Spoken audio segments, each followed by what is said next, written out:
Muy buen día a todos. Acaba de celebrarse el Campeonato Nacional Contrarreloj en Eslovenia, luego que la semana pasada fuera el turno para la modalidad de ruta, prueba en la que resultó vencedor Primož Roglič, superando a Tadej Pogačar del Team Emirates, mientras que por el lado de las damas el triunfo fue para Ursa Pintar del Team Ale BTC Ljubljana. El trazado para la crono comprendía un total de 15,7 kilómetros, todos en ascenso, con los primeros 3 kilómetros algo llevaderos, y luego de ello el tramo se hacía más duro con rampas que llegaban a rozar el 9%.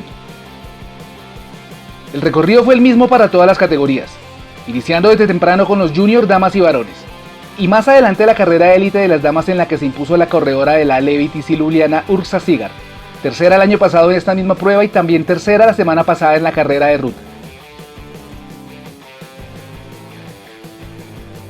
La organización de carrera permitió la participación de varios ciclistas extranjeros del World Tour a manera de invitados, y fueron precisamente ellos quienes inauguraron la acción en la carrera élite.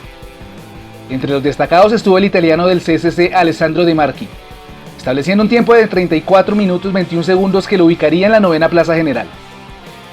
Era el italiano quien establecía la marca de referencia, y luego llegaría el veterano Jans Brajkovic a ponerse como líder provisional de la prueba con un tiempo de 33:03. La tarde pasada por agua vio nuevamente el cambio en el comando de la clasificación. Ahora era Jan Polanc, compañero de Pogačar en el Team Emirates, quien tomaba las riendas imponiendo un tiempo de 32:57.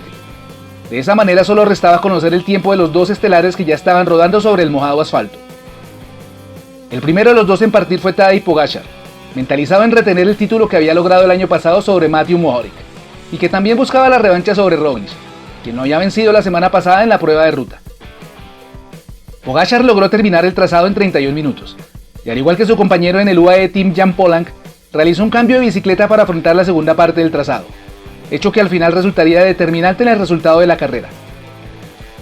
Solo habría que esperar a Roglič, que había partido solo un minuto después y que venía haciendo tiempos muy similares en los intermedios, pero en la segunda parte del tramo se dio y no le fue suficiente para mejorar el tiempo de Pogačar.